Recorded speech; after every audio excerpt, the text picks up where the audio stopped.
Herzlich willkommen, wir sind hier, Paul ist hier. Warum? Wir machen einen Jahresrückblick und zwar in 2 Teilen. Wir wollen uns jetzt im Teil 1 mal ein paar Videos durchgucken, ein paar Sachen Revue passieren lassen, die dieses Jahr passiert sind, bei dir im Kanal, bei uns im Kanal und auch gemeinsam. Und dann im 2. Teil haben wir nochmal einen Überraschungsgast und werden uns mal ein bisschen über Kommentare hermachen. Aber ich würde sagen, damit das Video einfach mal ein bisschen einen Rahmen findet, müssen wir erstmal vorsorgen. So. Paul, das ist für dich, ja? Ich will ja nicht, dass du hier... Glutenfrei, alkoholfrei. War nur ein kleiner Spaß. Ja. Dankeschön. So, ich würde sagen, wir fangen jetzt mal an und für euch lohnt sich dranbleiben. Am Ende gibt es auch noch mal ein fettes Gewinnspiel. Das lohnt sich und ich würde sagen, wir starten mal durch. Wir brauchen gar keinen Flaschenöffner, weil... Wir haben zu ploppen hier heute. Wir haben zu ploppen. Zum Wohl der Potsdamer. Auf 2020 und lass uns starten. Schlüsselkratzer am Lack. Wir schauen einfach mal mit rein.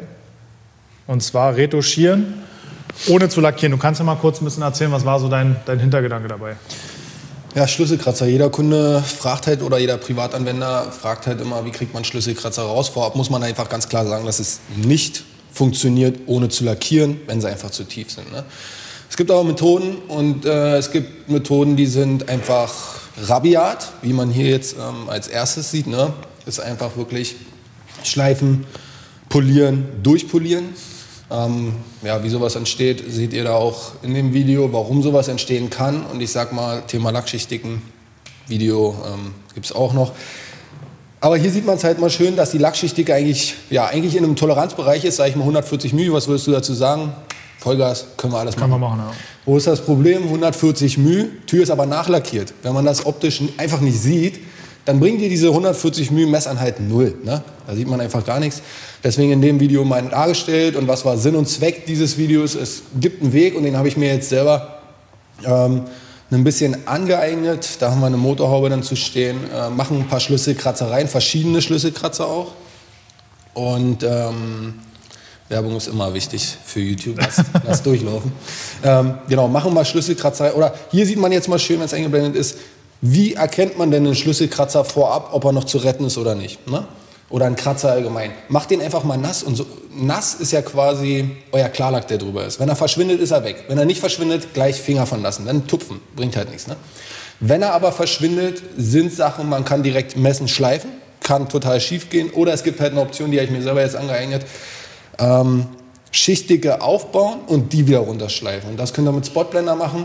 Wenn er jetzt Klarlack drüber sprühen würde, der würde einfach abblättern.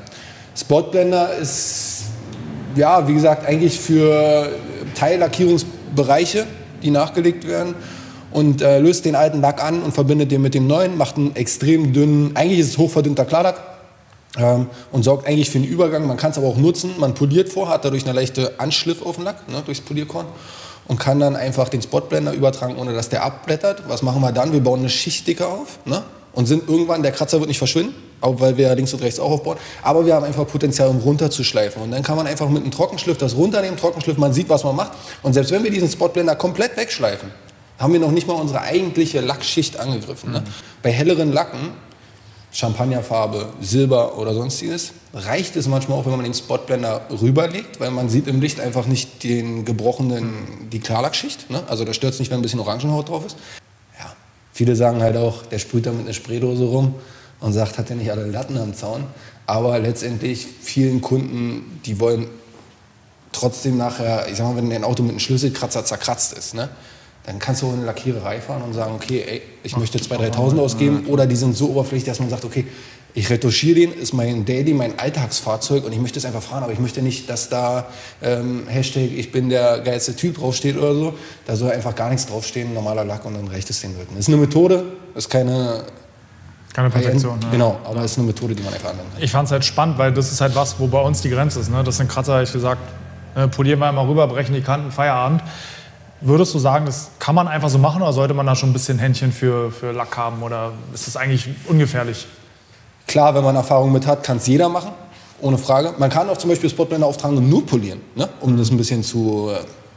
aber letztendlich ist das schon eine Methode, sag ich mal, die ein bisschen ins Profi-gewerbemäßig geht, ne? Ja. Weil ansonsten abkleben und Co. Sonst mit Spotblender kann man sich auch mal die Scheiben versorgen, das ganze Auto. Ne? Das ist halt so. Genau, dann hattest du ja den schönen Audi da.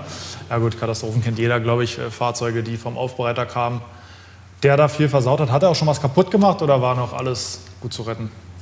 Es war noch zu retten, aber deswegen einfach mal das Video sich angucken und mir ging es auch nicht darum, andere Aufbereiter schlecht zu machen. Das ist überhaupt nicht meine Intention und ich sage es auch in dem Video ganz klar, es ist nicht immer Ziel, ne? Ist ja auch eure, jeden Kratzer rauszuholen oder ein Ergebnis hinzustellen, wo ihr sagt, ey, da sind noch Kratzer, aber es kann einfach nicht sein und das sieht man in dem Video, dass man ein Auto abgibt, was voller Hologramme, matte Schleifstellen hat und so aussah wirklich in der Sonne, wie als hätte das Auto einer mit WD-40 eingeschmiert und hätte gesagt, hier, bitteschön, hat man sein Fahrzeug. Ne? Und so will einfach keiner rumfahren. Darum ging es einfach nur kurz. Ne? Und wir haben ja auch nicht an einem Tag ein perfektes Ergebnis rausgeholt. Ne? Aber das sieht aus wie Ultraschallbilder. Was da gerade eben, also, und das direkt nach einer Aufbereitung. Also er kam direkt von der Aufbereitung und das ist nicht mal eine Scan-Grip. Ne? Das ist nur da. Ja. Ich sag mir halt immer, es ist ja nicht schlimm, wenn es jemand nicht kann. Ne? Wir hatten gestern auch einen Bus da oder da wollte der Kunde einfach nicht. Dann wasche ich den halt einmal ordentlich für den Betrag, mache da einen Wachs drauf und dann ist gut. Wenn ich halt nicht polieren kann oder der Kunde nicht polieren bezahlen will, dann lasse ich es halt. Ne? Das ist immer so. Doch, es gab eine Stelle, die nicht mehr zu retten war, am Kotflügel, fällt mir gerade ein. Die wird, glaube ich, auch noch eingeblendet. Erstmal war das Problem, der Lackierer hat das Fahrzeug auch aufbereitet, also die Firma. Das hier? Der Lack war nicht in Ordnung, das Vogelkot. Immer wenn irgendwelche Anhaftungen raufkamen, war gleich der Lack verätzt. Den haben wir thermisch rausbekommen, aber das Problem war, der Kotflügel einfach durchgeschliffen abgegeben. Ne? Ja, und nicht mal was gesagt. Und was soll ich denn da machen? Ja. Und letztendlich bist du als zweiter Aufbereiter der Idiot, weil wenn der Kunde es vorher nicht gesehen hat, du gehst da einmal rübergehen, ist das Ding schneeweiß. Ja. Und dann steht man da. Deswegen, vorher Fahrzeuge definitiv angucken, absprechen. Klar, jede Kundenbesichtigung, manche sind halt auch Monate immer im Voraus, von daher kann man es dann eh nicht beeinflussen, was danach kommt.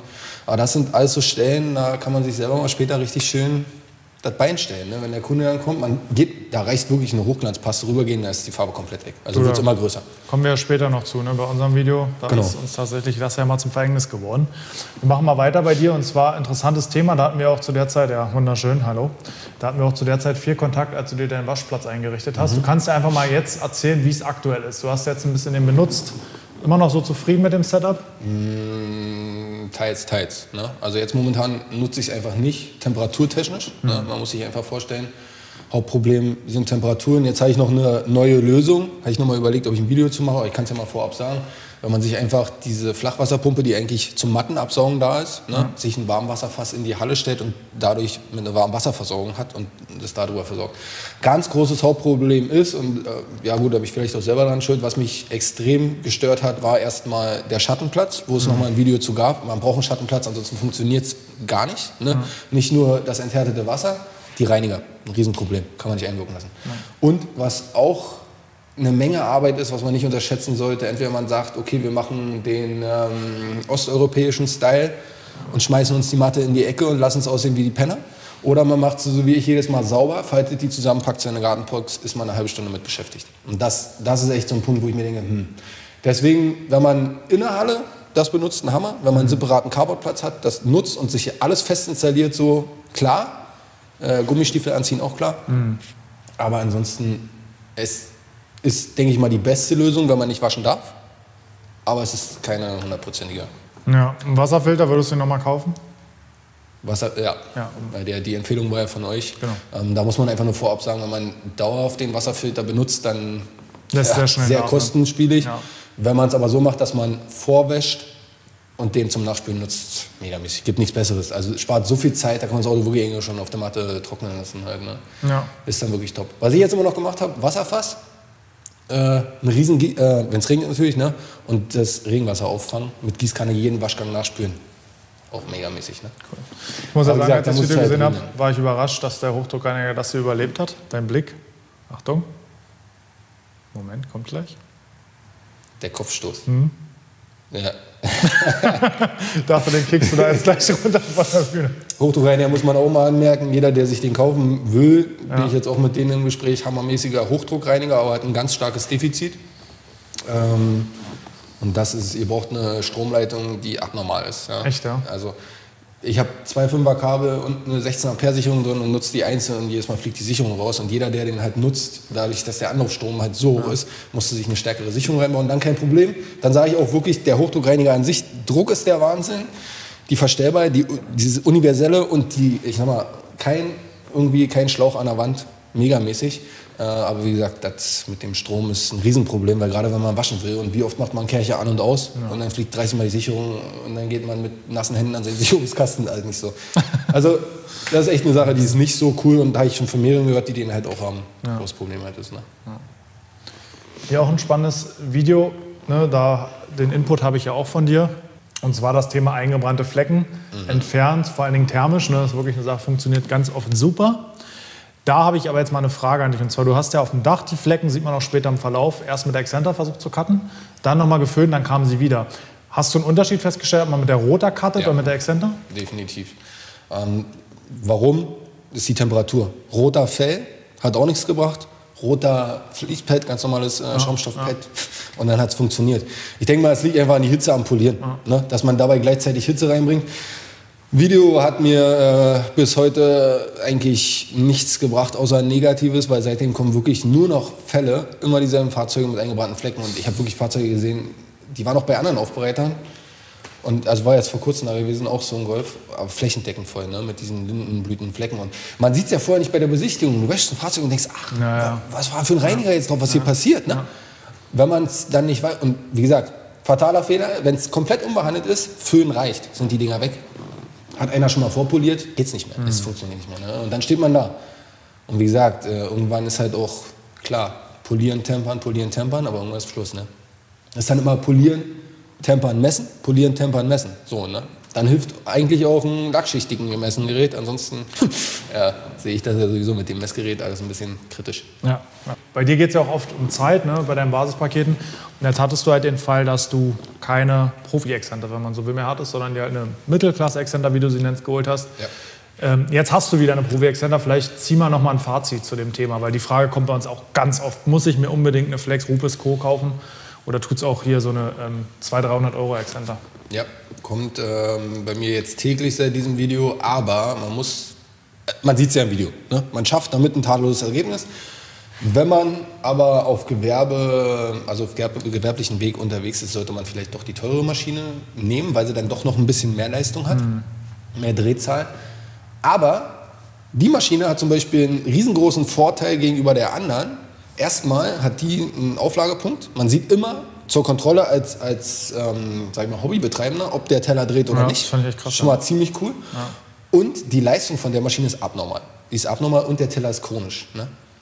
Megamäßige Maschine, brauchen wir nicht drüber reden. Für das Geld, ne? Lautstärke ist natürlich, man denkt echt, man hat einen riesen Ventilator neben sich, weil ich weiß nicht, ob es die Getriebekühlung ist, aber die Maschine an sich.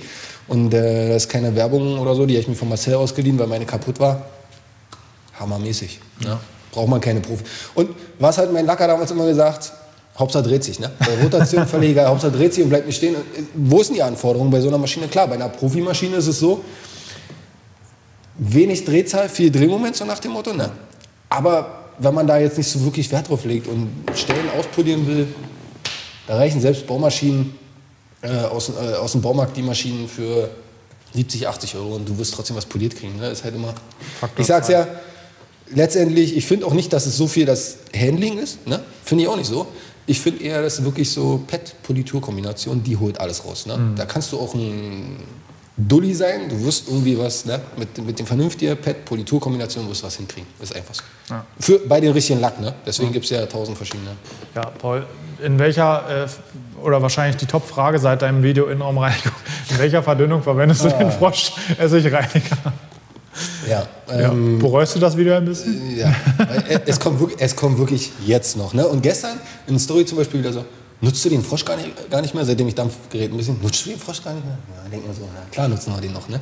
Aber um jetzt nochmal die Frage zu klären, wenn ihr eine 750 ml Flasche habt, macht 200 ml Essigreiniger, Frosch-Essigreiniger rein, ist ja auch kein Konzentrat, wenn man so will. Und den Rest Wasser oben drauf und dann habt ihr eine gesunde Mische, womit man arbeiten kann. Aber seit dem Video, heiße Frage. Wie du schon sagst, ja. Heiße Frage passt. Kercher Dampfreiniger. Ja. Ist jetzt bei dir wirklich täglich im Einsatz? Ja. Ja, als Zusatztool. Zusatztool. Aber wirklich nur Zusatztool. Ganz großer Nachteil, und den habe ich gestern festgestellt. Ich meine, Luftfeuchtigkeit in der Halle habe ich vergessen, im Video zu sagen, und sollte man auch mit erwähnen. Andere Sache ist die, ich habe ja gesagt, okay, den in Kombination, wenn man nichts sieht, mit einem Tornado. Ne? Ja. Was macht aber der Kompressor? Zieht die ganze Zeit die Luftfeuchtigkeit. Und gestern hat es echt angefangen, aus meinem Schlauch, bei dem Charan, hat es echt angefangen, aus dem Schlauch rauszublubbern, obwohl ich einen Wasserabscheider und alles habe. Drückt darauf, alles voller Wasser. Der Kompressor, ich habe den gestern 1 Stunde mit Wasser abgelassen, weil ich wirklich jetzt immer kontinuierlich, der hat sich wirklich immer die Luftfeuchtigkeit. Das sind natürlich so Sachen, ja, die muss man dann, die merkt man. Das sind Erfahrungen, ne? Und daraus kommen ja auch halt diese Videos. Ansonsten, klar, Mittelklasse-Gerät kann man als Zusatztool nutzen, als einzelnes Gerät auf gar keinen Fall. Sehr schönes Auto und auch ein schönes Ergebnis. Ja. Ich glaube, in dem Video kam der Satz Ritt auf der Rasierklinge relativ oft vor. Ja. War eine knappe Nummer. Ja. Muss ich ganz ehrlich sagen, also ich will jetzt kein anderes Auto diskriminieren dieses Jahr, ne? Aber schönste Projekt gewesen dieses Jahr. Da steckt einfach auch so viel Vorliebe in dem Fahrzeug drin, ne? Von der Restauration und Co., aber das Finish war halt mir überlassen, ne? Und gerade nachlackierte Sachen, finishen mit Lackläufern und Co., man weiß nie, was passiert, was erwartet einen, was hat der Lacker schon rumgeschliffen und der Kunde gibt dir die Vorgabe, auf gar keinen Fall durchpolieren. Dann steht man da, ne? Fängt an zu messen. Messen kann man eigentlich als Richtwert nehmen, wenn man weitermacht. Ja. Aber trotzdem sehr schönes, zeitintensives, spaßiges Projekt und dann Keramikbeschichtung hat sich noch sauber verarbeiten lassen. Also ich war froh, dass er weg war, aber war eigentlich wirklich auch das schönste Projekt dieses Jahr gewesen, muss ich ganz ehrlich sagen. Also häufig so, wenn man so viele Stunden am Auto hängt, dann ist man irgendwann auch mal froh, dass er weg ist. Wirklich. Und hier fand ich aber eine Sache ganz lustig. Ich werde oft kritisiert, dass ich schnell rede, aber das übertrifft mich. Sehr schön, ist aber auch ein sehr nervenzerreißendes Projekt, definitiv für mich gewesen. Warum? Ich habe schon mehrfach gesagt, nachlackierte Fahrzeuge lassen sich einfach nirgendwo richtig einschätzen. Ist immer eine Ritt auf der Rasierklinge. Er hat zu mir gesagt, pack so viel wie möglich Content in so wenig wie möglich Zeit. Deswegen, daher kommt, mach die Videos nicht so lang. Ja, aber das Schlimme ist ja halt auch, ne, wenn man jetzt so ein Outro mal sieht im Video, ja, manchmal habe ich wirklich 127 Aufnahmen vom Outro, ne, weil da denkst du so, hast du jetzt nicht gesagt. Und dann fällt dir halt noch ein, das wolltest du noch sagen, und dann fängst du noch von vorne an, das ist halt manchmal, ne. Ja, und das letzte Video von dir, die Kiste habe ich ja jetzt auch wieder bei Instagram gesehen, der verlässt sich scheinbar nicht so richtig schnell, ne? Ja, auch ein sehr schönes Projekt, ne. Viele sagen immer, der Barz kriegt nur neue Autos oder so, ne. Kurzes, knackiges Video, 5 Minuten lang, da war echt zeitintensiveste Video, ne? Wenn du kein Budget hast als Gewerbetreibender, auch kein Budget vom Kunden, sage ich mal, und versuchst aber in der Zeit, hier sieht man es, irgendwie alles rauszuholen, ne? Lederreparatur oder Nachpflege, Moosentfernung, Politur, innen, außen. Schönes Projekt und wir haben jetzt noch weitergemacht mit M-Paket und Co. Ein spaßiges Projekt, hier sieht man es auch mit den Scharnieren. Ja, macht auch mal Spaß, aber da ist wie gesagt Zeit ohne Änderung, also Zeitdruck war da.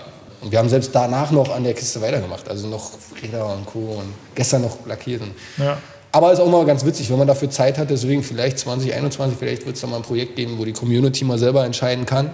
Wir suchen irgendein Fahrzeug raus und das wird übers Jahr hinweg mal richtig vernünftig, wo man sich Zeit nimmt und da mal was draus zaubert, aber auch so richtig High-End draus zaubert. Ja. Also nicht so sagt, sondern dass man wirklich sagt, so hier lackieren, wir machen alles neu, wir machen alles fresh und stellen nachher ein Auto hin, was vielleicht verlost wird. Keine Ahnung. Coole Idee. Der Ball lag bei mir, jetzt ist der Paul dran. Du hast dir unsere Playlist der Most Viewed einmal durchgeguckt und jetzt deine Fragen. Jetzt legen wir los, jetzt werden wir groß. Vorher noch einen Schluck. Wenn du warm bist. Ja, wir starten durch. 5 Spezialprodukte Autolackaffen und das erste Produkt, was gleich startet, ist der Frosch-Neutralreiniger, also ein anderes Produkt aus der Frosch-Serie. Aber auch da, ne, ganz klar, manchmal tun es die einfachen Hausmittel gut und gerade für sehr empfindliche Lacke. Also ich muss sagen, mittlerweile für die Autowäsche nehmen wir oft halt auch Autoshampoo, ne, die halt einfach, weil die ein bisschen mehr schäumen, ein bisschen mehr gleiten. Aber wenn ich mir nicht sicher bin oder vielleicht einen Oldtimer habe, wo ich innen nicht weiß, wie empfindliches Material, Froschneutral funktioniert halt immer. Ne? Also ich habe den Froschneutral nach dem Video auch genommen, ne? Weil Essig ist halt Problem Geruch. Ja. Daraufhin habe ich mir den geholt. Man muss ihn wirklich so hauchdünn verdünnen, sonst ist es sehr seifig halt. Ja, ja. In Kombination mit Essigreiniger, Geruchsvernichtung. In einer Flasche sozusagen? In einer Flasche, dann ist top. Einzeln bin ich wieder zurück zum Essigreiniger. Ja. Nur mal so. Ja. Zu dem Videoprodukte wollen wir, denke ich mal, jetzt hier nicht durchgehen. Wir gehen direkt zum nächsten Video und das ist Einstiege reinigen. Da ganz klar, erstmal vorab, Hochdruckreiniger, Einstiege, deine Meinung. Ich habe eine ganz klare Meinung, aber... Mache ich eigentlich immer, also nur, weil da so viel Sand, so viel Fett und selbst wenn du eine Wäsche machst und da irgendwie feucht durchreibst, du hast halt immer diesen ganzen Schmand im Handschuh und dann spürst du in den Eimer, also Der Standard ist mittlerweile auf Tipp von Marcel, nehmen wir tatsächlich einen Teerentferner als Vorreiniger, einfach weil Hintergrund, wir wollen nicht nur den Dreck lösen, sondern wenn der Dreck auf dem Fett sitzt und wir das Fett lösen, ist der Dreck halt mit weg. Funktioniert super, einmal durchgekerchert und danach nochmal mit Pinsel, Handschuh, allem was dazugehört. Aber Hochdruckreiniger mache ich eigentlich immer. Ja, also ich habe die Erfahrung gemacht, ne, Marcel zum Beispiel kann auch sehr gut Scheiben reinigen, 2 Tücher, dann macht die Scheibe sauber tipptopp, du leuchtest mit der Lampe gegen, sieht super aus. Aber wenn es dann beschlägt, kennst du ja vielleicht auch, sieht man manchmal so diese Wischspuren. Und das habe ich rausbekommen, vermeidet man mit heißem Wasser, ein bisschen Spüli oder froschneutral, nass vor, wie auch in dem Video meine Methode 3 und dann trocken hinterher, manchmal noch im Spritzer, Entfetter im Tuch. Das ist für mich die Methode Nummer sicher. So wird es definitiv gut. Ich mache es tatsächlich jetzt mittlerweile so, nach dem Video, muss man mal ganz ehrlich sagen, mit der Vorreinigung. Ne? Es ist einfach so, wenn man schon mit einem Essigreiniger Innenraum reinigt, tut es nicht weh, einfach die Scheiben gleich noch mitzumachen. Die sind verschliert, ohne Frage, aber sie sind erstmal grundgereinigt. Ne? Ja, so viel zu den Methoden Scheibenreinigen. Ich denke mal, da kann man sich ohne Ende austoben. Ne? Ja, ich bin ein Scheibenputzlegastheniker. Ich hasse es, werde es immer hassen, aber am Ende das Ergebnis zählt. Ja. Testspot, Fail, Unischwarz. Man muss sagen, Gott sei Dank wurde das Auto mittlerweile geklaut. Also, das Ding ist jetzt weg. Ja, auch hier gedacht, dass es erst ein Metallic-Lack war. Und dann hat sich anders entpuppt und da können Kopfschmerzen entstehen. Ja. Vielleicht erzählst du mal kurz, was da zusammengeschnitten passiert ist. Ja, wir wollten eigentlich nur für euch ein Testspot-Video drehen. Und wer das Video kennt, weiß es. Auf einmal ist das ganze Ding komplett ausgeartet. Und so im Videodreh bist du jetzt schon so, ich wollte doch jetzt... Du bist einfach schon so unter Stress in dem Moment, weil du willst das Auto natürlich auch fertig machen. Und irgendwann so im Nachhinein kam dann natürlich raus, okay, der hat ein Hertha-Problem auf der Motorhaube, die wurde nachlackiert. Habe ich aber auch erst beim nächsten Mal rausgefunden, weil das Auto von meinem war das Auto von meinem Schwiegervater. Und da sind mal Katzen drüber gelaufen und du hast diese Pfotenabdrücke, und zwar die komplette Tatze, die war im Lack. Nur vom drüberlaufen. Dann haben wir halt rausbekommen, okay, habe ich noch mit dem Finger so rüber gestrichen und selbst das war schon, da war mein Fettabdruck vom Finger im Lack drin. Ja, und da ist halt, okay, war ein härter Problem, aber es war einfach mal interessant zu sehen, glaube ich, wie arbeitet man sich an so einen absoluten Katastrophenfall ran und wie macht man vielleicht auch mal eine Stunde oder länger einen Testspot, weil was willst du machen? Wenn du nicht weißt, wie du polierst, kannst du so schnell sein, wie es geht, wenn du die Methode nicht raus hast. Ist halt blöd und du musst ja irgendwie immer offen bleiben. Ne? Du machst jetzt schon das ganze Auto vielleicht fertig und kommst irgendwann an die Haube und denkst, ach komm, noch 2 Bauteile und auf einmal geht gar nichts mehr und du denkst, was ist denn jetzt los? Also immer mal Kopf offen halten und vielleicht deswegen auch Lack messen. Manchmal kriegst du dann die Idee, okay, hier, die Lackschichtige passt hier nicht, vielleicht ist sie nachlackiert. Weiß nicht, ob du schon mal so ein Ding hattest, aber... Audi Aufbereiter X, genau dasselbe Fall. Ganze Front lackiert und letztendlich nach der Aufbereitung direkt zum Lackierer, weil es hat nichts gebracht. Alles, was auf die Haube raufgekommen ist, hat sich wieder eingefressen. Auch schwer zu polieren. Guck mal, wer da der erste Kommentar unter dem Video ist. Der beste Kommentar.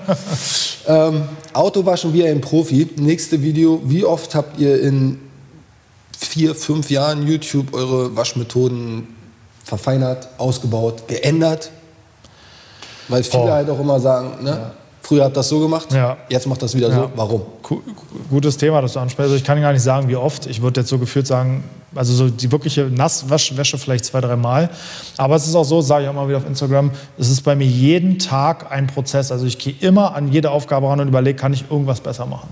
Und es wird auch wahrscheinlich, wenn jetzt jemand zu mir kommt und ein Auto mit mir wäscht, werden auch wieder ein paar Feinheiten anders sein. Ne? Also mein Ansatz ist generell, zum einen, damit ich es auch erklären kann, aber auch für mich selber, ich versuche immer ein bisschen zu optimieren. Ne? Das ist so, es gibt so japanische Prinzipien und so, ne? Kaizen nennt sich das, aber ohne das jetzt mal auf den Namen zu bringen, einfach, weil wenn ich bei jedem Auto irgendwann 5 Minuten spare, habe ich halt auch am Jahresende ganz viel Zeit gespart.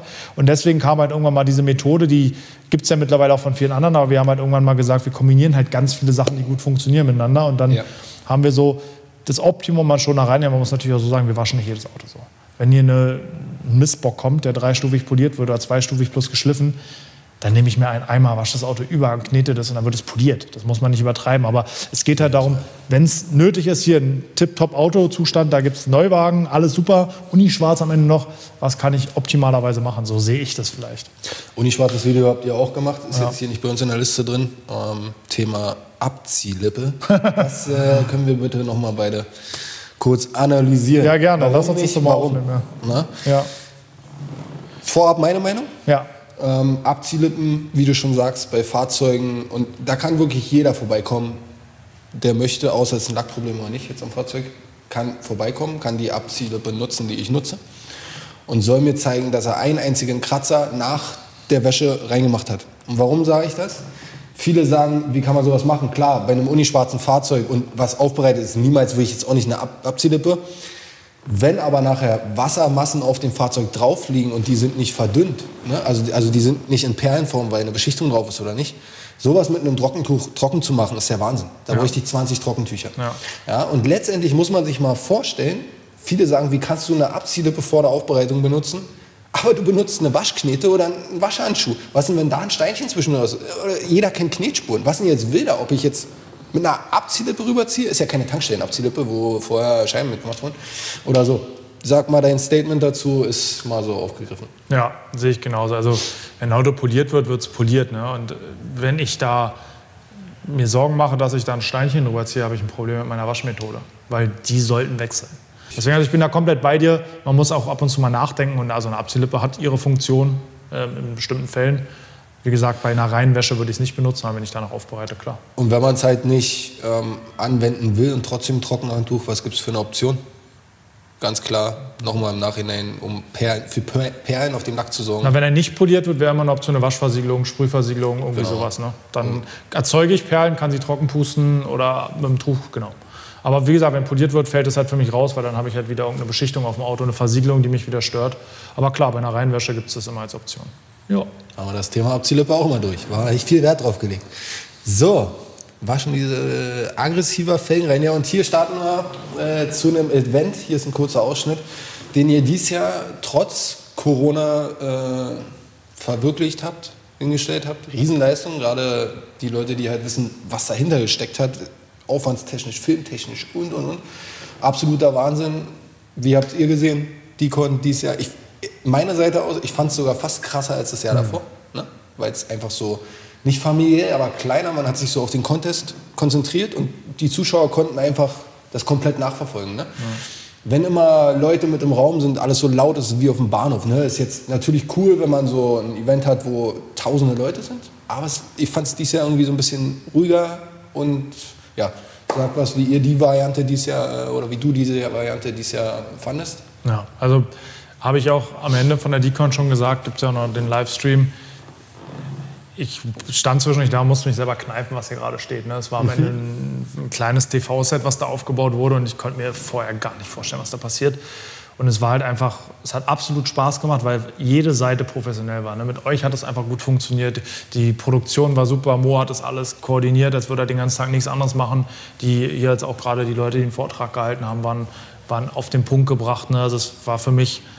Es hat nichts gehackt, es hat nichts gestottert, nichts. Wir hatten am Anfang einmal Doppel-Livestream, aber gut. Einmal kurz, aber dann, es lief, also man muss sich mal vorstellen, Leute, es ist live, alles zusammen und diese Harmonie, Wahnsinn. Da ist ja nichts irgendwie, klar, einzelne Themen, die danach bearbeitet wurden, aber es ist nicht irgendwo, wo wir haben eine Sendepause, Beep, hier funktioniert nichts, wir müssen erstmal, also war schon echt Wahnsinn und cool, dass es dieses Jahr überhaupt noch auf jeden Fall geklappt hat. Ne? Ja, aber absolut. Auch die Live-Aspekte, dann wurden wieder vorgeproduzierte Sachen reingeschnitten. Wahnsinn. Ich hatte jemand auf dem Ohr, der mir irgendwas gesagt hat. Das Geile, ich konnte mich halt auf die Moderation konzentrieren und auf das, was halt Spaß macht. Und das war halt echt mega. Was mir ein bisschen gefehlt hat, was wir nächstes Jahr mit Sicherheit anders machen, ich hätte gerne den Chat zwischendurch mal im Blick gehabt. Manchmal war es, glaube ich, gut, dass ich ihn nicht gesehen habe, aber so zwischendurch mal irgendwas aufnehmen oder mal was... Dass der mitgenommen wird. Genau, dass ich irgendwie einen Bildschirm habe, wo der Chat läuft. Ich hatte ja einen Laptop da, aber ich habe einfach in dem Moment nicht geschaltet, da mit reinzugehen. Für mich wäre halt absolut Traumvorstellung, vielleicht nicht nächstes Jahr, mal gucken, was Corona sagt, aber irgendwann was parallel laufen ist. Ne? Eine Live-Convention, die stattfindet parallel zu einer produzierten Geschichte in einem Nebenraum oder so. Aber ich glaube, das ist auch einfach ein Event, das wird uns so schnell nicht verlassen. Also mit der Dicon und auch mit dem Contest, da fehlt ja auch noch ein Video. Ich glaube, jeder, der hier an der Autobahn vorbeigefahren ist und die komplette Car Factory hier schwarz abgegangen, die haben gedacht, was geht hier ab? Was geht hier ab? Ne? Ja, krasses Event, definitiv. Gemacht, ja. Mir hat es auch megamäßig Spaß gemacht. Also nicht, weil wir jetzt gewonnen haben. Ne? Nee, Spaß. Andere Team auch, wie gesagt, ich sag mal so, eher an die Tellernummer gewesen. Ne? Ja. Coole Nummer, hat mega Spaß gemacht. Und kommen wir zum nächsten Video. Frontscheibe polieren. Ja. Aufrufenmäßig komplett durch die Decke gegangen. Ist es sinnvoll, immer eine Frontscheibe zu polieren bei der Aufbereitung? Oder sagt ihr, klar, wenn wir ein Coating drauflegen, ja. Ansonsten eigentlich nicht. Nö. Also, Wir machen es nicht immer, muss man ganz klar sagen. Was wir machen, wir polieren es immer, wenn Coating draufkommt oder wenn wir sehen, okay, wir kriegen mit Kneten und wir werden mit einer Klinge nicht alle Anhaftungen runter, dann machen wir es zur Reinigung. Aber auch hier, ich meine, wir haben extra, also eine Frontscheibe polieren, bessere Sicht bei Regen. Man darf sich halt nicht groß Illusionen machen, dass groß Kratzer runtergehen, sondern zur Reinigung würde ich es machen. Ich weiß nicht, wie handhabst du das? Polierst du Frontscheiben? Nein, nur bei Coating. Bei Coating, ja. Jetzt auch nochmal die andere Sache, wie siehst du es im Vergleich zu so Sachen wie WSR, also Water Spot Remover, Alternative, oder sagst du, okay, polieren ist immer besser als Chemie? Bei Scheiben. Nicht prinzipiell der Scheibe wegen oder so. Ne? Also wenn es mit Chemie runtergeht, ist schön, dann spare ich mir Arbeit und dem Kunden Geld. Aber häufig finde ich, selbst mit Water Spot Remover kriege ich nicht alle Ablagerungen runter. Ne? Also gerade so bei so einer Scheibe, das ist ja mein Golf 3, den ich dieses Jahr mir noch gekauft habe, da hast du manchmal irgendwelche Ablagerungen drauf. Das ist ja schön voll, wa? Die sind so, so ein Golf 3, das war schon Invest, da musste ich hier schon meinen ganzen, naja, egal. Aber du hast da manchmal Einschläge irgendwie und da sammelt sich dann Dreck. Also wenn intensive Reinigung ist meine Favorite, wenn ich sicher gehen will, polieren, immer noch.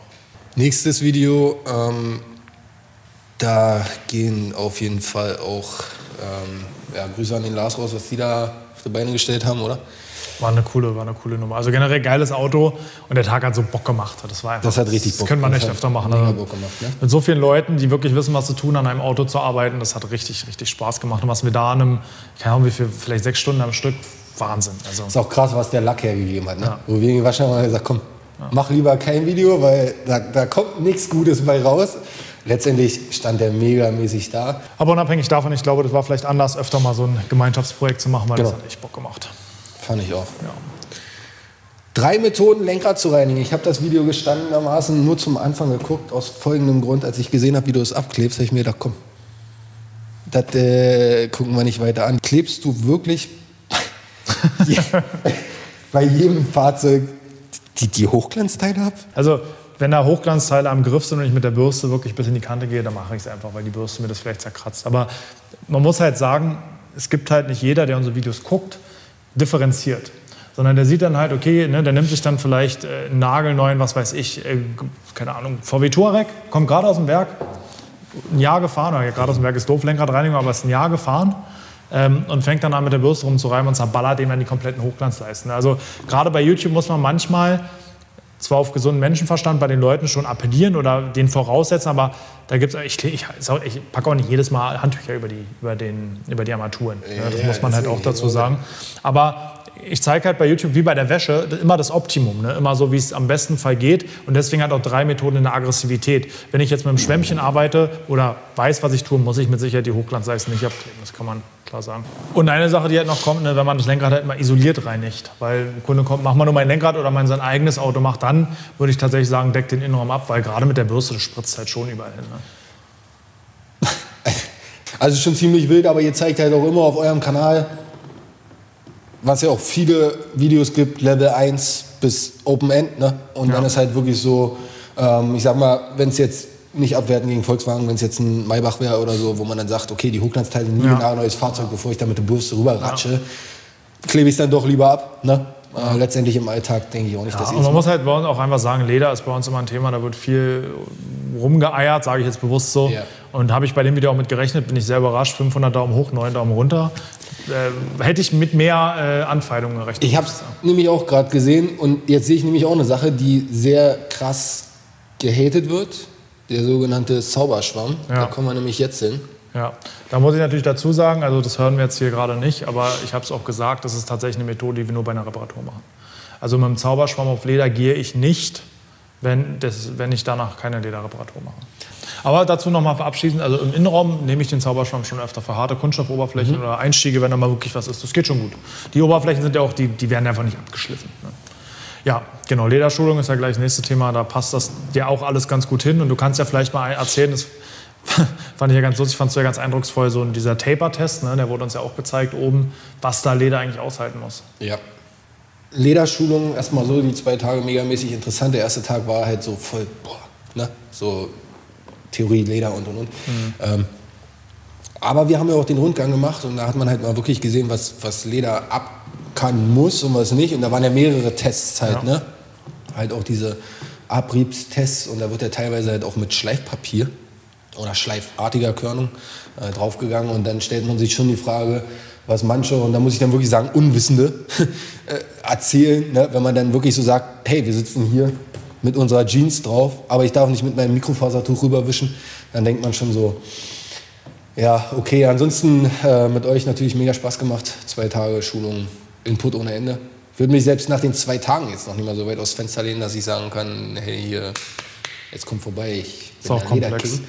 Ja. Ist wirklich der Wahnsinn. Ich glaube, da muss man sich wochenlang und dann vor allen Dingen auch immer Praxis. Ne? Das ist wie beim Delta. Machen, ne? Klar, hier sieht man Lackierung, da hat man dann so gedacht, ne, die anderen, ja okay, die haben sowas noch nie in der Hand gehabt und du nimmst sowas. Ne? Was aber witzig ist und seitdem, und ich habe vorher gedacht, okay, ich wende sowas gar nicht mehr an. Seitdem so mal eine Wange hier. Du siehst es immer wieder, ne? Du hast eine ganz andere Wahrnehmung. Richtig. Und dann tupft man die halt an, Leder, fresh und das ist halt auch so die Sachen, die ich halt mache. Ne? So ein bisschen fresh, aber nicht irgendwelche Färbung. Tja, das war's schon dieses Jahr, aber du hast ja noch 2 andere Videos in die Playlist gewischt aus 2019. Können wir auch noch mal kurz ansprechen. Klassiker mittlerweile. Favorites und Klassiker von jedem gewünscht. Mein absolutes Lieblingsvideo von euch, nur die Bilder müssten eigentlich schon für sich sprechen, ja. 3 Arten der Autoflieger und eigentlich das Video, was am meisten unterhält, muss ich ganz ehrlich sagen. Ich finde es der Zuschmierer. Guckt ihn euch an, genau so stelle ich ihn mir vor. Mega. Nico, erzähl was zu der Intention zu so einem Video überhaupt und mega. Die Idee war eigentlich nur, das mal zu erklären, aber Mo hatte dann die grandiose Idee, das noch ein bisschen zu visualisieren.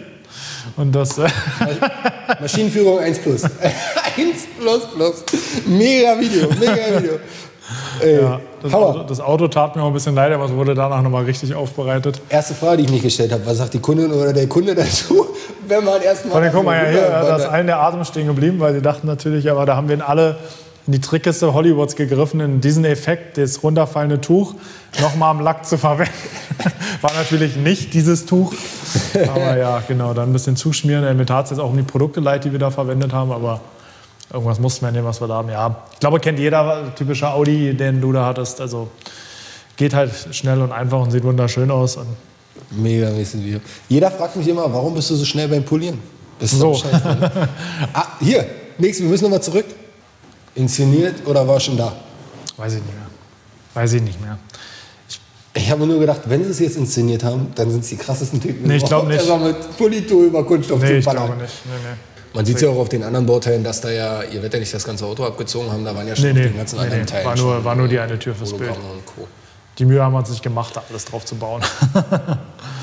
Ja, naja, und dann kommen noch die anderen Typen, die dann eher so angepasst sind. Und dann genau, erster Typ nicht nennenswert, zweiter Typ der gängige Typ meiner Meinung nach. Video könnt ihr euch angucken und dritter Typ ist auch 60-70% unserer Arbeit, ganz klar. Genau, sehe ich mir auch da. Ja. Normale Durchschnittsaufbereitung und das dritte ist dann High-End, wo man dann, wie ich sagt, wir holen einmal alles raus, was geht. So. Ja. Und jetzt das bekannteste Video und ich glaube auch das ehrlichste Video, da ist auch der Kommentar her, der dann jetzt noch folgt im Anschluss. Ehrlicher Kanal. Ja. Ja, erzähl uns, was passiert. Ja, wir hatten ja den Alpina da, das Video ist ja, denke ich, ganz gut bekannt und haben dann tatsächlich einfach in der Folge viele Ereignisse, wir wollten Schleifspuren wegmachen, die drin waren und das führte dann irgendwann dazu, dass wir durchpoliert haben, beziehungsweise durchgeschliffen haben. Irgendwann war halt einfach genau an der Kante, wie auch bei dem Audi am Kotflügel, an der Kante von der Motorhaube, kein Lack mehr da. Und der war natürlich alles kacke, sowas kann man nicht inszenieren. Und dann dachten wir, gut, was machen wir daraus? Machen wir wenigstens mal ein Video. Und gar nicht mit der Intention, dass da jetzt so viele Klicks kommen, sondern wir dachten einfach, pass auf, passiert halt Mist. Ne? Muss man mal zeigen, weil was mir auch echt auf den Keks geht, und das ist auch eine Sache, die ich dieses Jahr ganz stark angegriffen habe und nächstes Jahr immer mehr werde, ich mache nur High-End, bei mir geht alles super, ich bin ein super geiler Aufbereiter, guck mal hier, ich mache nur B-Säulen, Klavierlack B-Säulen vorher, nachher. Und das ist halt nicht die Realität. Ne? Und das ist mir ganz wichtig, das einfach mal zu zeigen. Und dass ein erfolgreiches Fahrzeugpflegegeschäft oder Selbstständigkeit auch einfach viele Tiefen hat und man mit denen umgehen muss und auch Fehler passieren und wir auch mal ein Auto rausgeben, wo, keine Ahnung, irgendwas noch dreckig ist, weil wir es übersehen haben und man muss aber auch einfach dann straight sein, gerade stehen und sagen, pass auf, ja, ist blöd gelaufen, ich kümmere mich drum. So sehe ich das.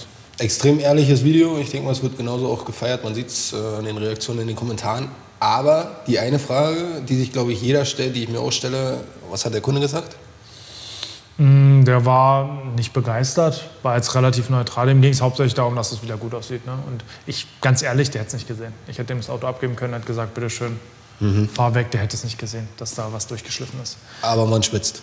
Und ich sag mal, ihr habt Möglichkeiten hier mit Lackiererei und Co. Ja, vor allem, das ist hier ein Perleffektlack, ne? Also und nicht Sonderfarbe. Das günstigste Auto. Das war auch teuer. Also diese Haube lackieren zu lassen war echt teuer, auch mit Connection. Aber Gott sei Dank war der Lackierer sehr versiert, hat nur die eine Stelle farblich ausgebessert, den Rest nur mit Klarlack lackiert. Weil die Farbe zu treffen auf einer Motorhaube und dann noch mit dem Kotflügel, weißt du ja selber, kommst du nicht hin. Aber das haben wir Gott sei Dank gut gerettet. Wir haben mit dem Kunden das Auto drin angeguckt, draußen angeguckt, mit allen Lappen haben wir gesagt, wenn du einen Farbunterschied siehst. Aber war halt keiner, weil der wirklich es geschafft hat, nur diese kleine durchgeschliffene Stelle anzulackieren und den Rest nur klar lacken. Dadurch war es ein Top-Ergebnis, der Kunde war zufrieden, alles war gut. Aber hätte auch anders gehen können. Ist ein teures Auto, hätte auch Wertminderung, ne? Nachlackierte Haube und so ein ganzer Kram. War Gott sei Dank nicht, aber selbst wenn, dann hat man eine Versicherung. Und dann ich glaube auch, da ist größer die Angst vor dem Kunden als nachher. Da muss man echt das muss man genau wie Marvin auch immer sagt, du musst halt den Kunden auch zeigen, was nicht gut laufen wird. Ne? Genau. Ne, das ist auch so, was er in seinen Videos immer sagt. Er sagt auch hier, er zeigt, glaube ich, auch, hat er, glaube ich, auch öfter schon mal gesagt, seinen Kunden auch die Defekte nach der Aufbereitung, das machen wir auch. Und ich zeige ihnen auch, was nicht ging und damit fährt man, glaube ich, am besten. Ja, deswegen auch eins der Top-Videos, die ich jetzt noch rausgesucht habe von euch. Ne? Ja, ich glaube, jetzt haben wir genug Videos geguckt. Jetzt wollen wir uns zum Abschluss, wir machen unser Bier leer, würde ich sagen. Und, ich habe meins schon leer. Du hast deinen schon leer, na gut, dann laden wir noch unseren Special Guest ein und dann reden wir noch mal über ein paar Kommentare, ein paar geistige Fürze und auch sinnvolle Kommentare. Und dann schließen wir dieses Jahr ab, Paul. Genau. Ja, nachdem wir jetzt einmal zum Warmwerden uns die Videos angeguckt haben, Paul, würde ich sagen, gehen wir jetzt mal ins Eingemachte, wühlen uns ein bisschen durch die Kommentare. Und wir haben da jemanden noch mit zugeschaltet bei uns hier auf dem Handy. Bei euch werdet ihr den auch sehen, den lieben Marvin. Hallo Marvin. Hallo, der Papa hier. Tja, Paul, du hast heute die schöne Rolle des Geschichtenvorlesers. Du hast da mal ein bisschen was rausgesucht für uns beide. Und ich würde sagen, wir starten einfach mal. Ja, wir haben ein paar... Aber, Moment, darf ich kurz zwischengrätschen? Ja. Ja, ich wollte eigentlich mal die Geschichte erzählen, weil ich weiß nicht, ob es da so rüberkam in auch der Zusammenfassung von der DICON und so, wie der Tag da so für uns gelaufen ist. Wir sind ja schon einen Tag vorher angereist, sind ins Hotel eingecheckt und haben dann so den nächsten Tag besprochen und dann war eigentlich relativ schnell klar, wir müssen verdammt früh anfangen. Das bedeutet, wir waren also so eingeplant, so irgendwas zwischen 7 Uhr Drehbeginn, also 7 Uhr morgens, ne? Und ja, das bedeutet natürlich, dass man sich jetzt nicht da im Hotel Frühstück abholen konnte. Und wer dann auch so den Livestream und sowas verfolgt hat, wird gesehen haben, dass wir da schon wirklich um 7 Uhr morgens Berliner Luft getrunken haben, sogar mit dir, Paul. Mhm. Ja, also ich war ja, eine Stunde oder vielleicht 1,5 Stunden wach, nicht gefrühstückt und direkt eine Berliner Luft in den Hals gekippt. Das war interessant. Guter Start auf jeden Fall. Und ich muss doch noch arbeiten währenddessen. Genau, und dann noch arbeiten. Aber hattest du Frühstück, Paul? Nee. Wir hatten noch härtere Frühstück, das willst du ja nicht wissen. Gut, dann herrschten da zumindest die gleichen Voraussetzungen. Aber ja, war lustig. Hoffen wir, dass im nächsten Jahr wieder der Tag vielleicht mit Berliner Luft beginnen kann bei der DICON 2021. Ja. Habe ich da was gespoilert? Oder? Weiß ich nicht genau. Das weiß ich nicht genau. Ja, gucken wir mal. Das ist, okay, nee, also das war nur so eine Sidekick-Geschichte. Die wollte ich noch mal gerne erzählen. War vielleicht auch der Grund, warum Börge und ich so lustig waren. Weil sonst sind wir todernst. Ja. DICON ist auch immer lustig. Vielleicht aber mal gucken. Also nächstes Jahr irgendwas wird bestimmt stattfinden. Wir werden bestimmt alle dabei sein. Ob man auch nur zugucken kann oder vielleicht auch eine Berliner Luft um 7 trinken kann, das werden wir sehen. Hängt Berliner nicht ganz von uns ab. So, Paul. Marvin, ich glaube, wir müssen jetzt noch mal durchatmen. Nochmal den inneren Frieden finden. Denn jetzt geht's an die Kommentare. Ja, Kommentare. Marvin, bist du bereit? Seid ihr alle bereit? Ja, immer. Ich habe ein paar Kommentare rausgesucht, die nicht ganz positiv ausfallen, aber es gibt auch ein paar Lobkommentare. Ich denke mal eine gesunde Mische. Ich würde sagen, wir starten durch mit den Autolackaffen. Da haben wir mal ganz tief hinten drin rumgewühlt und ich würde sagen, wir fangen selbst mit Videos an, die vor 4, 5 Jahren waren und da stehen echt abenteuerliche, aber auch sehr lustige Sachen mit bei. Ich ziehe mir mal meine Fliege wieder an. Wir starten durch mit dem ersten Kommentar. Meine Güte, was für ein Aufriss. Die Karre wird doch nach 12 Jahren zusammengepresst, geschreddert und wieder eingeschmolzen. Mit der Voraussetzung sollte doch jede Fahrzeugaufbereitung beginnen, oder Nico, was sagst du dazu? Ja, so eine Kommentare gab es schon öfter oder naja, der wird da eh wieder nass vom Regen, warum macht man da so einen Aufriss? Ich frage mich da immer, warum guckst du ein Video über Fahrzeugaufbereitung, wenn du das so denkst, oder Marvin, was sagst du? Ja, ich sage ja immer, warum spült man denn keine Pappteller? Ne? Oder dasselbe Argument könnte man ja auch sagen, warum duschst du denn morgens? Weil abends bist du sowieso wieder irgendwie verschwitzt, dreckig, wie auch immer. Ne? Also es macht alles irgendwie keinen Sinn, was wir machen, oder? Ja, das stimmt. Paul, was deine Erfahrung? Ja. Ich will nichts dazu sagen. Ich bin der Hauptschüler mit Abschluss 4, darf vorlesen. Könnt ihr euch mal. So, nächstes Kommentar. Jetzt was Positives, auch Autolackaffen. Oh Gott, ich liebe eure Videos. Ich denke mal, das kann man kommentarlos eigentlich das geht runter wie Öl, da kann man sich einfach mal drüber freuen. Ja. Genau. Nächstes Kommentar. Leute, wo ist die Nahaufnahme? Oder ist es doch nicht so toll geworden? Ja, Marvin, kennst du vielleicht auch, ne, diese Geschichten? Bastelt. Ja, genau. Erstens das und das Video heißt How to, keine Ahnung. Wie mache ich irgendwas, ist eine Anleitung, aber zeig mir doch mal, wie es war. Also ja, weiß ich nicht. Also kenne ich so gut. Man macht sich da so einen kleinen Drehplan, was man zeigen möchte, was man filmen möchte und dann ist der Tag vorbei. Schon wirklich, also so läuft jede Aufbereitung gefühlt, wo wir ein Video drehen und man denkt sich, scheiße, das habe ich vergessen, das habe ich vergessen, das habe ich vergessen. Ist leider manchmal so im Eifer des Gefechts, wenn man im Arbeitstunnel ist, vergisst man da schon mal so ein paar Sachen zu filmen. Ja, ich sag aber, ich weiß gar nicht, kannst du erkennen, welches Video das war, Paul? Lederreparatur. Lederreparatur, okay. Gut, ja. Eine Aufnahme, ja. Also ich habe es oft halt, ne, wenn wir irgendwie eine Anleitung machen zum Polieren oder irgendwas, wo es halt um die Handhabung geht, also ein Tutorial, dass dann gewünscht wird, Ergebnisbilder zu zeigen, wo es da gar nicht drum ging. Ne? Also es ist halt immer so, was soll ein Video zeigen? Ne? Zeige ich eine Aufbereitung mit dem Ergebnis oder will ich halt eine Technik zeigen oder irgendwie eine Handhabung? Ich finde halt auch immer, ne, wenn man jetzt so ein bisschen, ich sag mal, YouTube muss man halt auch mal so ein bisschen als Entertainment und Show darstellen. Ne? Also meine Ansicht so. Und bei mir wird halt auch immer viel gefragt, warum legst du noch einen Filter drüber oder warum machst du so einen Carport oder sonst was. Ne? Letztendlich kommen viele Fahrzeugbesitzer, so dumm es auch klingt, ne, um ihr Fahrzeug irgendwo danach so ein bisschen zu präsentieren. Ne? Und gerade so bei Coatings und so hat man halt keine Abrissbude, wo man vorher ein famoses Fahrzeug hat. Ne? Die stehen schon eigentlich gut da und dann will man die nachher noch besser darstellen. Ja? Und dann ist halt so, dass man da auch vielleicht ein bisschen Filter drüber legt oder Sachen vielleicht nicht ganz nah aufnehmen. Ich meine, was soll man machen? Soll man ein Mikroskop rüberlegen und anfangen, den Lack zu scannen und sagen, hey, da ist doch noch vielleicht ein kleiner Swirl oder so. Ist halt, ja. Auf der anderen Seite glaube ich auch, also wer irgendwie bei unseren Videos nach Fehlern sucht, der hat halt den Sinn unserer Videos nicht verstanden. Also ich mache die Videos nicht, um mich zu beweisen und zu zeigen, weil ich ein geiler Typ bin und wo gut ich aufbereiten kann. Jeder kann jederzeit herkommen, gucken, was wir machen. Und was vor allen Dingen, ich glaube, für uns 3 gilt, wir zeigen halt auch mal, was nicht rausgegangen ist. Ne? Also das ist halt der Unterschied. Ja. Ne? Ich sage ja nicht, es wird alles immer geil und tipptopp und High-End. Genau, und da sind wir, glaube ich, wirklich alleine, so ein bisschen alleine in der Szene, dass wir wirklich zeigen, was nicht geht. Da habe ich auch gar keine Angst vor, zu zeigen, was nicht geht. Ich mache das sogar auch sehr aktiv dann bei der Kundenübergabe. Wenn der Kunde sein Auto abholt, zeige ich den aktiv Sachen, die mit dem gebuchten Paket nicht einfach möglich waren. Ja. Ne? Oder die vielleicht auch gar nicht wirtschaftlich sinnvoll waren. Oder vielleicht, wo Lackschicht Dicke nicht mehr so war, dass man es hätte rausmachen können. Ja. Einfach, ne? Darf man auch nicht vergessen, ja. Kommen wir zum nächsten Kommentar. Irgendwie hohle Aktion, schade um die Zeit und die Materialien. Welches Video war das? Waschbox. Waschbox beschichten, ach ja, komm. Da haben wir mal eine Waschbox beschichtet und dachten, wir machen mal ein Video, kam irgendwie nicht ganz so gut an. Auch die Videos muss es geben, glaube ich. Mehr möchte ich dazu gar nicht sagen. Ich finde es gar keine hohle Aktion, ich weiß nicht, aber... Vielleicht bin ich auch der Einzige, der es nicht als hohle Aktion sieht. Du hast ja deinen Anhänger beschichtet, wo es geht. Und der Hammer ist, ich habe ihn jetzt einmal weggegeben und der sah wirklich aus durch Straßensalz und Co. Ich habe den wirklich nur abgedampft und das Ding stand wieder da wie neu. Und bei einer Waschbox, wo ständig irgendwelche Schlammkarren sind und die Wände sind beschichtet, das macht man einmal und da ist ja, sag ich mal, nicht so ein Kontakt, wo einer mit einer Bürste rüberschrubbt oder nicht. Kontaktloses Abkärchern, fertig, ja. Gut, wie gesagt, Meinungssache. Ich hätte aber schwören können, dass das bei uns mal unter dem Video auch stand. Ja, eure kommen noch. Copy-Paste-Kommentar. Was kommt als nächstes? Die U-Bahn-Komplettreinigung? Das war auch das gleiche Video wahrscheinlich. Das Video hat ziemlich viele nette Kommentare mit sich gezogen.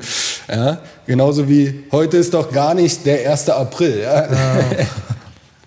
Nico, mal schön so ein paar Spritzen aus der U9 irgendwie da rausholen oder so. Ne? So, klar, machen wir. Anti-Spritzenbeschichtung. Schade, dass auf die Kommentare nicht geantwortet wird. Mache ich ja jetzt. Wir machen jetzt einfach einmal im Jahr also ein Video, wo wir 2 Stunden uns hinsetzen und alle Kommentare beantworten. Genau, so einfach oder? Ist das dann. So. Hey, 2 Stunden habe ich auch keine Zeit heute. Beantwortest du jeden Kommentar auf YouTube, Marvin? Nein. Ist ja gar nicht möglich. Oftmals, weil man vielleicht tatsächlich keine Antwort hat auf die Frage, die jetzt da gestellt wird, auf die Aussage. Ne? Ja, wirklich. Zeit ist natürlich auch mal ein Faktor. Man kann nicht auf alles antworten. E-Mails und so und WhatsApp-Nachrichten und Instagram-Nachrichten sind da schon manchmal genug. Manchmal macht es aber auch keinen Sinn, auf einen Kommentar zu antworten, weil es keine Frage enthält oder ziemlich neutral ist. Ja. Ja, bei mir ist es eigentlich so, also ich antworte schon immer auf die Kommentare, also weil ich mir mal so denke, Community sind bei mir halt auch viele Gewerbetreibende. Ne? Und wenn da eine Hilfe ist, okay, aber man muss den Unterschied mal jetzt so betrachten. Bei euch sind es fast 3 Videos die Woche, ne? Plus Gewerbe. Ja. Und bei mir ist einmal am Sonntag, wo was hochkommt, dann kann man sich Sonntagnachmittag noch die Zeit nehmen, um einfach mal entweder ein paar Herzchen oder halt ein paar Sachen zu beantworten. Ne? Das ist halt so immer dieser, Aber natürlich, wenn dann nachher, es gibt ja auch noch ganz andere, die 5000 Kommentare drunter haben, da wird sich bestimmt keiner mehr hinsetzen und dann schafft auch keine YouTube-Videos mehr zu drehen. So, ne? Nee, genau. So, seid ihr bereit? Jo. Ja. Die Musik nervt ohne Ende. Wenn ich weiß, um was es geht. Es geht da in die Richtung da hinten. Da gab es so eine Phase mit pausenlosen Beschwerden über Musik. Irgendwann saß Mono noch da. Ich weiß nicht mehr, was ich für eine Musik nehmen soll. Aber irgendwie scheinbar hat er jetzt Musik gefunden. Das hat jetzt aufgehört. Es ist genau dieselbe Musik wie damals. Es ist 1:1 dieselbe Musik. Aber vielleicht seltener oder leiser. Nein, es ist euer Intro. Es wurde früher eingespielt, ich habe das alles nachgeforscht. Es wurde früher eingespielt als egal was, Arbeitsvideo, Porn, irgendwas.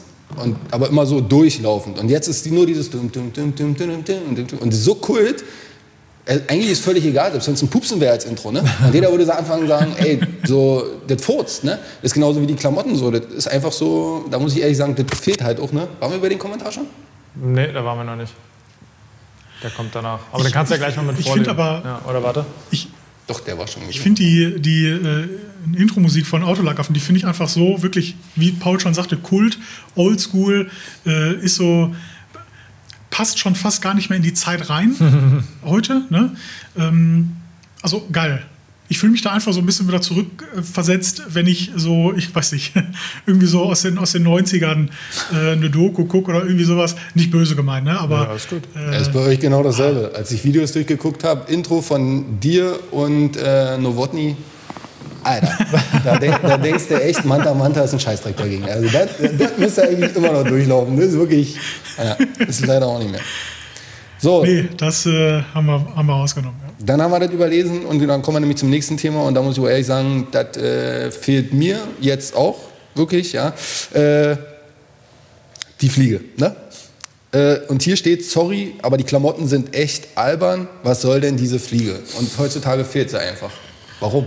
Ja, ist halt, da kam es halt her, ne? Daher auch der Name und das Logo, aber irgendwie im Alltag hat sich das halt wegrationalisiert, ne? Weil ich arbeite auch hier mit und jeden Tag und dann vorher haben wir uns halt, glaube ich, einmal im Monat getroffen, haben 2, 3 Videos gedreht, haben die geschnitten und waren online gestellt und da konnte man sich echt verkleiden und heute ist es, halt so ein bisschen praxisnah. Ich glaube, da gibt es wirklich so 50-50.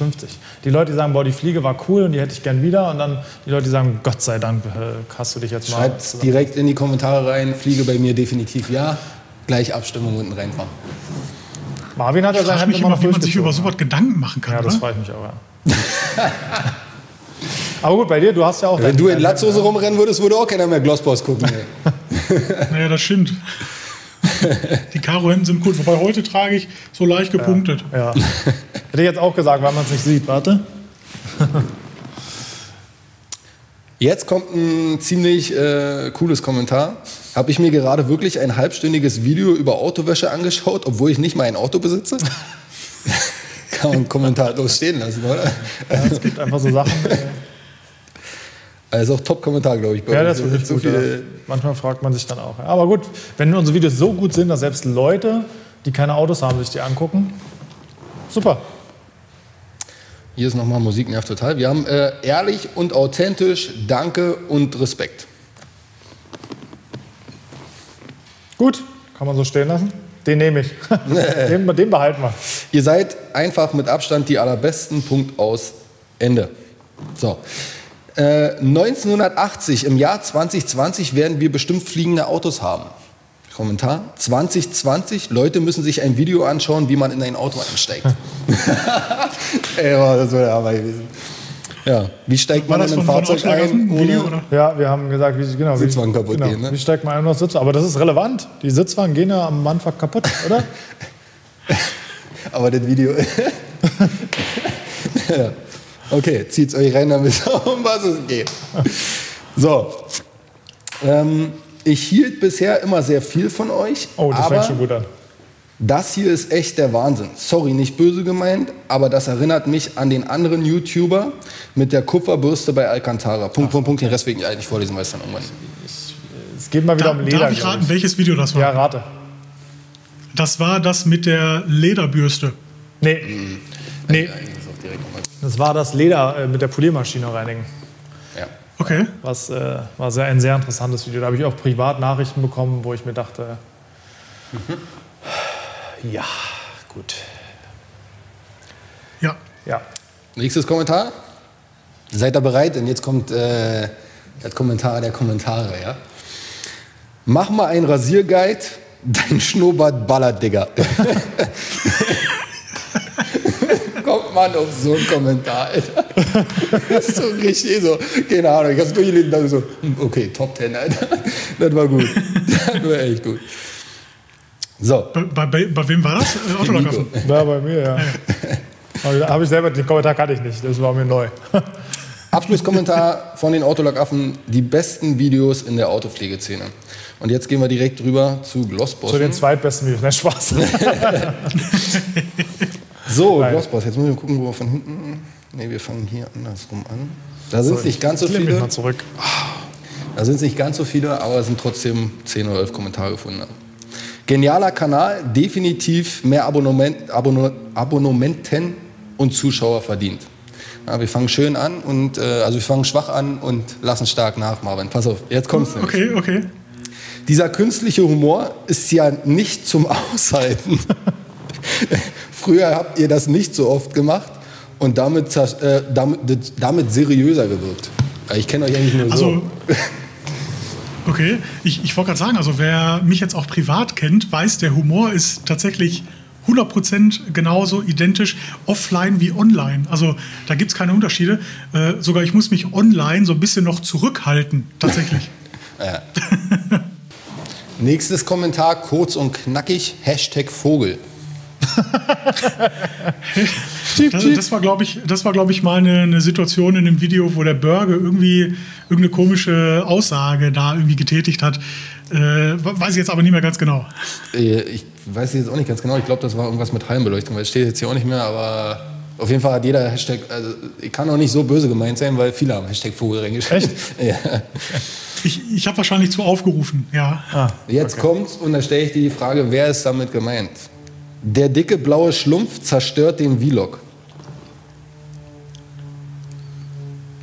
Keine Ahnung. Der hat früher bei euch ein bisschen mitgemacht. Und hat immer so eine blaue Weste Hemden habe ich jetzt nicht. Nee, der hatte so eine blaue Weste und hat bei euch früher in Videos viel mitgewirkt. Da wurde auch viel über das Cappy. Ja, genau. Ja, tatsächlich. Da wurde so ein abwertender Kommentar über Marc. Da kann ich mir ja gar nicht vorstellen. Übrigens ist hier das Intro, ne? So sahen die aus. Also oben, siehst du mal so, ja. Weil ich meinte mit Manta. So. Schön, dass der Kratzer immer noch drin ist. Ja, wahrscheinlich irgendwie ein Schleifvideo oder irgendwie sowas. Und da kommen wir wieder zu der Situation. Ja. Nicht immer lohnt es sich, alles da rauszuholen und sowas. Ne? Ja. Da waren viele schlaue Kommentare drunter. Ist das der Alpina, den die Autolackaffen durchpoliert haben? So ein grüner, ne? Ja. Ja, war aber nicht der gleiche, kann ich versichern. Ja.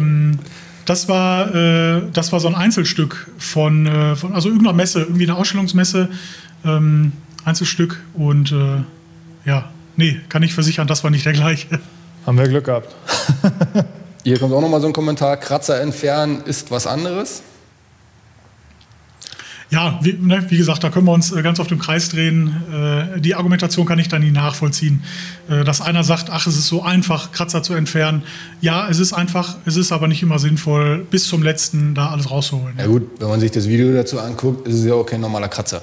Ne? Also ist ja jetzt nicht, ist ja schon mit Schleifen und alles, von daher. Und viele von den Leuten haben noch nicht mal ein Schleifpapier in der Hand gehabt oder wissen ja nicht, selbst wenn sie dann, wie sie das wieder rauskriegen. Ne? Also gut, Zeitverschwendung pur. Ganz viele Daumen nach unten, aber wir kommen wieder zu guten Kommentaren. Ich finde, ihr bringt viel zu wenig Videos raus. Ich könnte mir jeden Tag eins von euch reinziehen. Ja, ich habe tatsächlich, also das kriege ich wirklich oft zu hören. Mir wird auch immer nachgesagt, ich habe eine schöne Sprechstimme. Das stimmt. Keine Ahnung, ob das ein Kompliment ist oder ob das, ich weiß nicht. Könntest bei QVC anfangen als, nee, da wärst du nicht wild noch. Du müsstest, Kommentator wäre auch nicht so, aber irgendwas Beruhigendes. Lieber gute Sprechstimme als Radiogesicht, ne? Okay. Also, genau. Viele haben ja auch gesagt, diese ASMR-Videos richtig schön zum Einschlafen. Auch da weiß ich nicht, ob das unbedingt ein Kompliment ist, oder? Ja, beruhigende Stimme, ne? Hier, Lederzentrum, na, Name fällt mir jetzt nicht ein. Wer? Na, wie heißt der Lars? Chef? Lars. Lars. Finde ich beste, also Lars hat eine Stimme, reinlegen, so keine Ahnung. Der kann dir wirklich was über Schuhe erzählen und du denkst dir, okay, klingt gut. Das ist so keine Ahnung. Lars hat auch so eine Stimme, wo du denkst, ich kann leider nur einmal Abo drücken. Kann man auch so. Jetzt kommt auch noch ein Kommentar. Einen Account erstellen und dann. Jetzt kommt auch der beste Kommentar und das stammt auch von mir und das ist auch meine ehrliche Meinung, qualitativ. Oh Baby, Videoqualität immer mehr ein Genuss. Und das finde ich wirklich so, dass die Qualität bei euch ganz steil bergauf geht. Definitiv. Vielen Dank, wirklich vielen Dank. Legen wir auch sehr viel Wert drauf, dass die Videos nicht nur inhaltlich so ein bisschen was rüberbringen, sondern auch optisch schön anzusehen sind. Ja. Das war's. Ja, und falls du dich jetzt fragst, warum wir Paul nichts vorlesen, der traut sich nicht. Der hat gesagt, er muss weinen, wenn wir schlecht. Nein, wir haben tatsächlich gesucht und wir haben nichts gefunden, was sich hier vorlesenswert war. Deswegen durfte er heute mal den Erzähler spielen. Im zweiten Teil dieses Videos. Ja, von daher, ich würde sagen, wir sind mit den Kommentaren durch. Marvin, vielleicht nochmal dein Wort zum Jahresende quasi. 2020 war wild. Und das meine ich wirklich so, wie es ist. Ihr habt vielleicht auch die Entwicklung so vom Glossboss Shop so ein bisschen mitverfolgt. Damit bin ich sehr zufrieden mit der Entwicklung. Hat so ein bisschen kompensiert, dass wir jetzt aufgrund ausbleibender Essen Motorshow und ausbleibenden Wörthersee tatsächlich viel weniger Autos aufbereitet haben als sonst üblich. Ja, dadurch hatten wir einfach mehr Zeit, um uns so ein bisschen so um den Shop zu kümmern. Also weinendes und lachendes Auge. Und 2021 kann nur besser werden. Ich hoffe, wir können uns da auch noch mal zusammentreffen, zusammenkommen, alle Mann. Also dass eine DICON nicht wieder nur online stattfindet, sondern auch offline. Das wäre so für mich der größte Wunsch, ja. Weil wenn das passiert, dann wissen wir, alles ist wieder gut. Das stimmt. Paul, danke, dass du da warst. Du auch noch mal vielleicht dein Resümee und Wort zum Jahresende. Ja, Marvin hat es eigentlich schon gesagt, ne? Wild trifft es komplett. Ja? Also gewerblich, sagen wir mal so. Also ich sehe es so, gewerblich wild, medial, technisch eigentlich besser. Also ich sag mal, wir haben dieses Jahr definitiv mehr zusammengefunden, ne? Auch über DICON und Co. Aber wie gesagt, gewerblich war dieses Jahr echt oft, wo ich gesagt habe, okay, 2019 war ein Jahr für mich, wo ich gesagt habe, okay, ich würde niemals was anderes machen, als mich selbstständig machen. Und dieses Jahr war es wirklich immer so eine Welle. Anfang extrem stark, dann kam mit Corona, wo man gedacht hat, okay, von Woche zu Woche, also ich kann mich nicht beklagen, lief trotzdem noch weiter. Ne? Dann war so Sommer, ne? War wieder gut und dann fing es wieder so an, ich sag mal, ein ständiges Auf und Ab und ob man das nervlich dann so immer haben muss, ist natürlich nicht so schön, deswegen hoffe ich auch 2021, dass da alles wieder irgendwie eine gerade Linie reinkommt, ne? Und nicht dieses Auf und Ab. So jung bin ich auch nicht mehr, wenn die Falten noch schlimmer. Ich danke euch beiden, dass ihr nochmal teilgenommen habt an unserem Jahresabschluss, wenn man so will. Und bedanke mich auch bei euch allen, dass ihr uns alle das Jahr begleitet habt. Ich freue mich auf ein 2021, was einfach nur bombastisch werden kann mit vielen neuen Inhalten. Und zum Abschluss wollen wir auch noch mal einen austüten, haben wir uns überlegt. Wir verlosen unter diesem Video oder in diesem Video noch mal einen Tagesworkshop bei uns rund um das Thema Waschen, Polieren, Versiegeln und haben da noch für euch ein Sonax-Paket mit draufpacken können, mit einer Ausstattung, sodass ihr nach dem Workshop auch gleich zu Hause weitermachen könnt.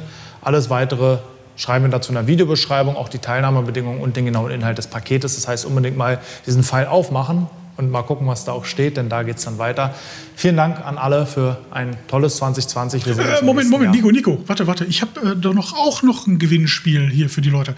Genauere Teilnahmebedingungen und was es zu gewinnen gibt, findet ihr auf der Glossboss Instagram-Seite. Da werde ich nämlich bei der Veröffentlichung von diesem Video hier ein Bild gepostet haben, wo ihr erfahren könnt, was es da zu gewinnen gibt. Sehr wahrscheinlich ganz viele Nanolex-Produkte. So viel kann ich schon mal verraten. Nochmal hin draufgepackt und dann danke für die Unterbrechung, Marvin. Das war es auf jeden Fall wert. Guten Rutsch für euch alle. Schönen Start in 21. Wir sehen uns dann wieder. Haut rein. Ciao.